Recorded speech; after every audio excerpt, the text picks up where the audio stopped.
The Mental Margarita show started in 2022, and now it's 2024. And I'm so excited because you know what? This platform is for aspiring artists, community leaders, it's for business professionals, entrepreneurs, and it's also for all the celebrities that have come and show us love. Shout out to Rhea Roma, shout out to Karen Vaughn, my boy Sterling, and I gotta give a shout out to my partner in rhyme. I mean, you know what I mean, Jersey Dog. And most importantly, shout out to God for making this happen. You guys check it out, and we're gonna keep continuing doing what we do. Let's shake the world. We as individuals, like I have more of a classical thing going. Ernie had the rock thing going, like the Jimi Hendrix kind of thing. So we kind of expanded on those two things, the ballads and everything. And Caravan of Love was the perfect example. Oh, I was just about to mention that one. Yes. A song that reached a broad audience. Right. And people know that song all over the world. But right. I was the first hip hop DJ to bring that mainstream hip hop party on South Beach. You were. Yeah, you know what I mean? So, and after that, came the other DJs, the other clubs. So, that it's a great feeling, and I keep that close to my heart. I knew early on that I wanted to be a songwriter, producer, mainly a songwriter. I didn't really have the desire to be a singer or artist, because I always would look at the records. You know what those are?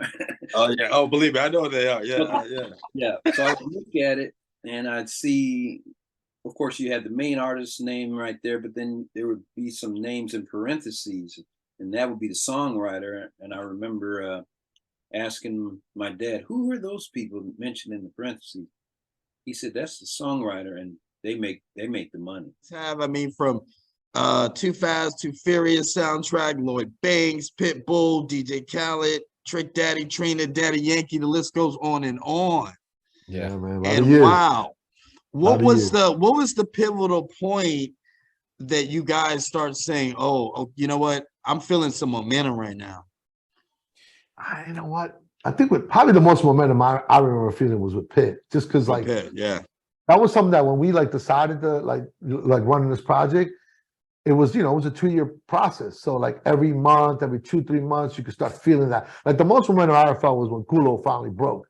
Oh gosh, whoa, what a record that was! It's just to do what I've been doing the last 40 years. Just to keep doing what I'm doing. You stay in the gym, you get in the studio, you make your music.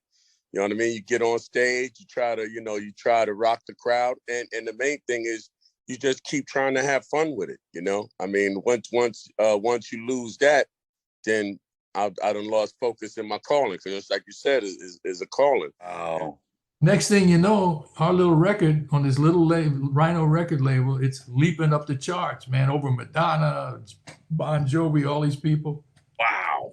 And the record finally, goes to #1. And it changed my life, of course.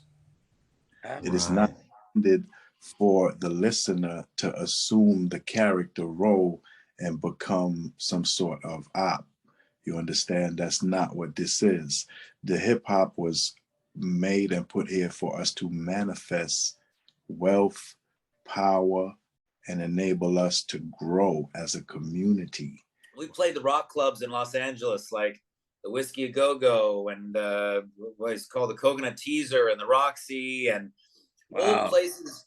And it was just fun, that these places were run down, and even in the early 90s, they didn't really pay you good. It was a real exploitative environment, but it was fun to do. Drink a bunch of beer, bounce around, had a couple groupies. It was fun.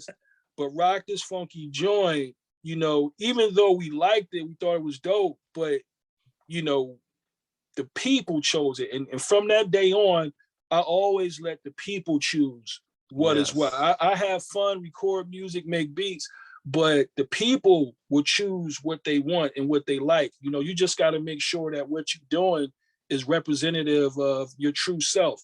And we did this amazing thing, and I got up and you know, I fell into the drug trap, and I tell these stories through my music, and the kids like open up, and, you know, they're in high school, and I say, don't, you know, you really want to be an artist. You don't want to die young. You want to, I That's almost, right. you know, so it's about People for New America is educational, and it's really bringing enough people together. I'm actually a solo artist, signed to Bungalow Records, Bungalow Universal. Got a single out right now, called "Keep It Real," which you can. Let's keep it real. That's man. Yeah, man. You can go on YouTube and pull it up, Spotify. Yeah, man. Yeah, so that's a hit record, man. It's actually it's doing well. I didn't know it was going to do as well over in overseas as it is, like in China. We have the possibility to change the world. We, meaning Black, white, everybody. That's but right. It's sad that we have to speak up in our suffering. But I'm willing. I really am. Now, since that shocking day, April 29th, 1992, when the officers were acquitted and violence broke out in the streets, your father's heart was still about peace. And that was who they put me with, Smokey Robinson.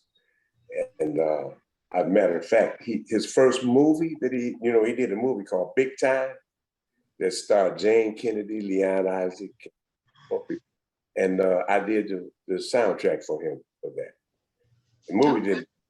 At least that's a good company to be with. Like, we were all friends, and like I met, Jay Ski and everybody. I met them back in the early '80s, and it came out in '93. So we were all best friends. I'm hanging out with my best friends who just happened to do music, and we dropped that hit, baby. We dropped that hit. So it was like they actually like us. To really be an artist, I had to have original music. So that's when I started writing. And then I did go to Nashville and met the songwriter Jane Bach. And that's where things changed. And that's where things changed, yes.